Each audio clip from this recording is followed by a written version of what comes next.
Update. When I was a teenager, my brother assaulted me. My parents never believed me and did nothing.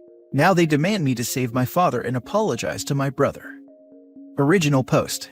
When I was a teenager, my brother violated me. Despite me being 2 years older than him, he was bigger and stronger than me. He threatened to hurt me, told me that no one would believe me, and kept doing it until I had enough and told my parents about it. Sadly, he was right. My parents didn't believe me. They were really mad and punished me hard for saying those horrible things about my brother. He was always their favorite, so they couldn't believe he'd done that. I tried really hard to convince them, even showed my mother the bruises on my legs and the marks of his bites, but she refused to believe me. The moment I was able to, I ran away from home. For years I resented them, even hated them. My brother for what he did, and my parents for doing nothing to help me. They only knew the truth because one day my brother was really drunk and told my dad about it. He told him how I was his first and how much fun he got from me. They contacted me and I believed they would apologize, offer me help, or even make my brother face the consequences of what he did. But no, my mother's idea was that everyone must admit we all do wrong, we all made mistakes, and forgive each other for everything, so we could keep that in the past and became a happy and united family again. I left them and never talked to them again. That's the moment I decided they were not my family anymore. Now in the present, after several years, lots of struggles, and a long time in therapy, I'm finally having a happy life. I'm married to a wonderful man and aiming to someday start a family with him. Then recently my mother found me. My father is sick and his liver is failing and needs a new one. My mother knows that my blood type is the same as my father's, so she reached me to do a test so I could donate my liver to him. I told her no. I just can't. Not to him, not to any of them. She said that I owe him that at least, that I was being an ungrateful daughter, that he is my father, and that's the least I can do for the family. That I have no right to be so spiteful for a silly teenage mistake, and I was killing him in saying no. I tried to stay strong, until one day my brother contacted my husband. Besides telling him about my father's situation and how I said no, he told him lots of awful things and lies about me, saying how I used to be an easy one, a liar, that I offered myself to everyone. He even lied about how I took advantage of him, even mentioned details of my body that would be impossible to know in a normal situation. He called me the worst scumbag to ever lived. My husband didn't know anything about my past. I only told him that my family was horrible, but never told him everything. He didn't believe him, but he wanted to know the truth and asked me my version. I broke down and cried like never before while I told him everything. He hugged me all that time, making me feel protected. My mother and brother are still harassing me, trying to guilt me until I accept to do the tests. They even demanded that I apologize to them. My husband has helped me a lot with them, keeping them away. I feel like I'm back in my teenage years, feeling so scared, weak and vulnerable. I believed I had overcome that part of my life, but I see that I haven't. Now for the top comments before reading the update. Screw M. You don't owe them anything. If they keep harassing you, tell them you'll get the police involved if they try and contact you further. You might also want to look into getting a restraining order on your brother and mother, using the constant harassment and character defamation your brother committed when he called your husband. I'm going to try to get the restraining order. I don't want them in my life. Please do. Cutting off and out the cancerous parts of the family by any means necessary is never a bad idea and will only make your life and mental health better. Interesting. Let's see how much your mom is willing to forgive you, despite your justified refusal to help your father. She would never do something like that. I'm still the villain of her story, the one who tried to destroy the family and refused to do the right thing. They refused to do the right thing when they refused to help you from being repeatedly violated. As you said, they aren't family, any more than a tumor is your family. Screw them, protect yourself. I'm sorry you didn't have a father who would protect you. I'm sorry you didn't have a mother who would nurture you. I'm sorry you didn't have a brother that would look out for you. Your husband and anyone else you choose is your family now. I hope you get the love you were denied as a child. Thank you so much. Indeed, my husband and the ones I choose are all the family I need. Your family is a flaming bag of crap. Contact your cell phone provider and see if they can block their numbers permanently and/or take out a restraining order against them. Your family is who you consider family. Blood relation no longer means family from the moment they refuse to listen and disrespected your boundaries. You don't owe them anything and don't have to do anything you don't want to. As others have mentioned, keep track of their harassment and install cameras in your home if you haven't done so already. And now for the update. I want to thank all of you. These last few days have been terrifying. Lots of things happened and I don't know where to start. I felt weak and defenseless, and I was about to break down multiple times. But all your support helped a lot, helped me to comprehend I'm not the monster here, that they had no right of anything from me. Having people telling me almost every day that they are the evil ones, and the support of my husband had made me stay strong. I don't know how to say thank you enough to all of you. After reading your comments, I tried to take all your advice. I asked to talk with them, to get information and maybe some recordings. My husband stayed at my side all the time, something that my mother hated, saying multiple times that he had nothing to do there, that this was only family issue, that she doesn't recognize him as my husband, because we never married on their community's church. But I told them he is with me, even if they don't like it. They weren't lying, my dad is dying, and it's way worse than I thought. He needs my liver soon, and apparently I was their last option. They believed that I would bend and do anything they ordered the moment they contacted me, just as I used to when I was a child, but not anymore. As some suggested, I started to record every conversation with my phone. I tried to make them admit about what happened and their role in it, because as some told me to, I investigated, and what my brother did to me does not prescribe. But it was meaningless. Mom just keeps saying that never happened. That all was lies, that I'm insane and only wanted to hurt the family. I even told my dad that I would take the test if they helped me, to testify or sign a document saying what my brother did to me, but again, it was useless. Mom keeps saying that never happened and I was lying, and Dad, he acted like I insulted him, saying things like, "How I dare you try to extort them with something like that, that I should be ashamed for everything I did to them, and that I should be the one kneeling in front of them, begging for their forgiveness, and offering everything I had to save his life." After everything that happened, even in that situation, they still believe I'm the problematic child they always claimed I was, that they still had authority over me, and that I owe them this. I was done after that. I told them I'm not doing that they have no right to ask me anything, that I don't consider them my parents since they enabled my brother to do that to me. My husband and I left them.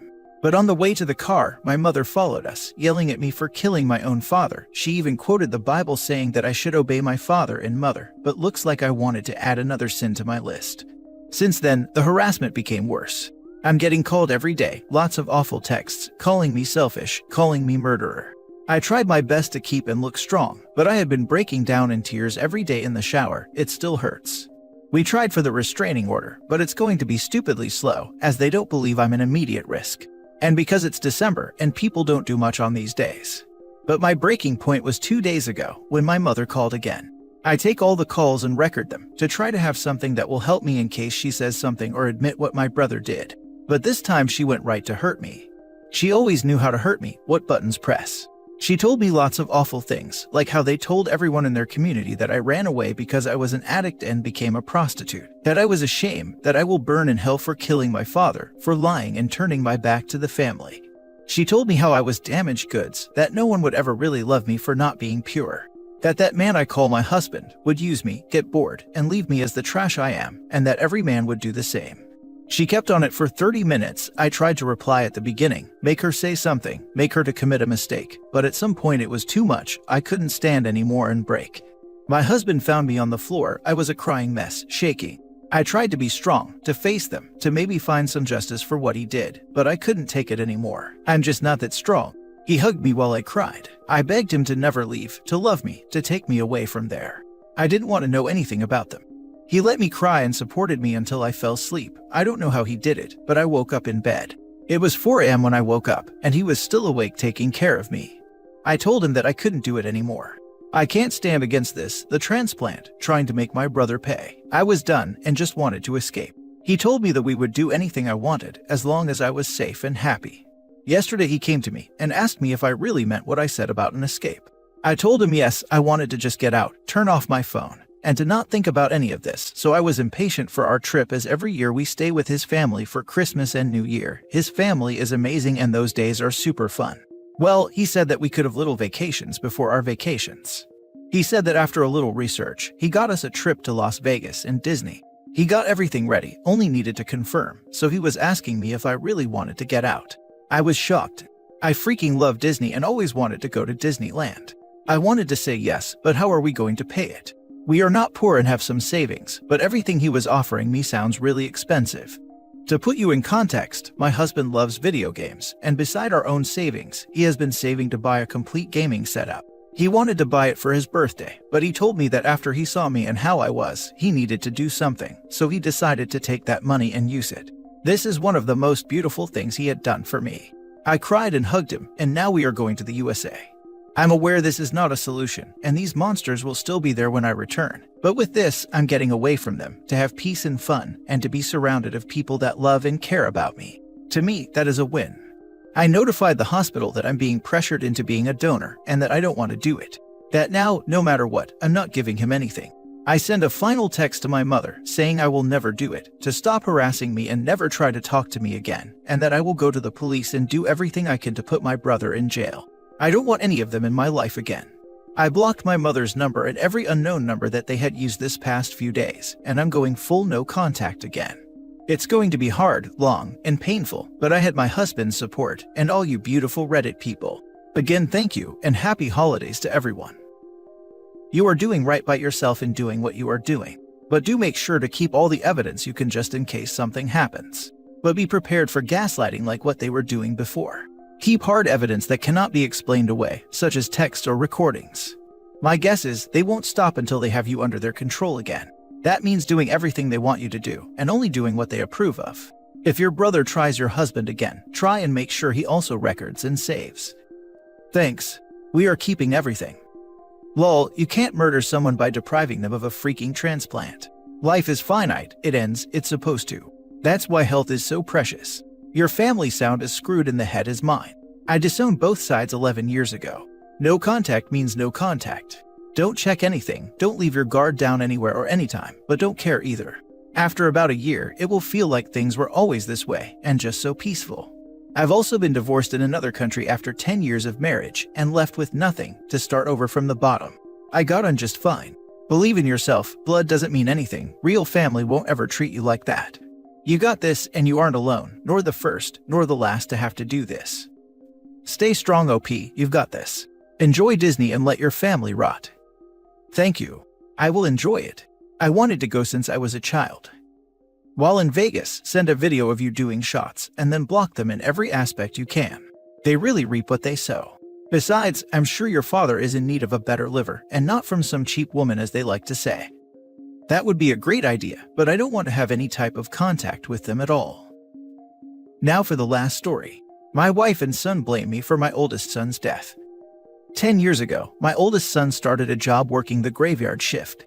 He was 20 years old. He was having trouble staying awake on his drive home from work in the mornings. So he came to stay with me because I lived closer to his job, because he still had 2 weeks before he moved into his new apartment real close to his job. After about 4 days of him staying with me, I forgot about him having trouble staying awake on his drive home in the morning. I had gotten an all-inclusive ticket to a baseball game, and I was taking my youngest son and all his friends. When I came home from work that day, I was excited about the game and I wasn't thinking.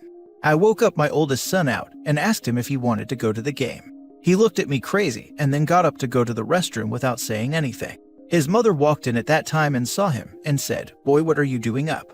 My son replied, "Some fool woke me up."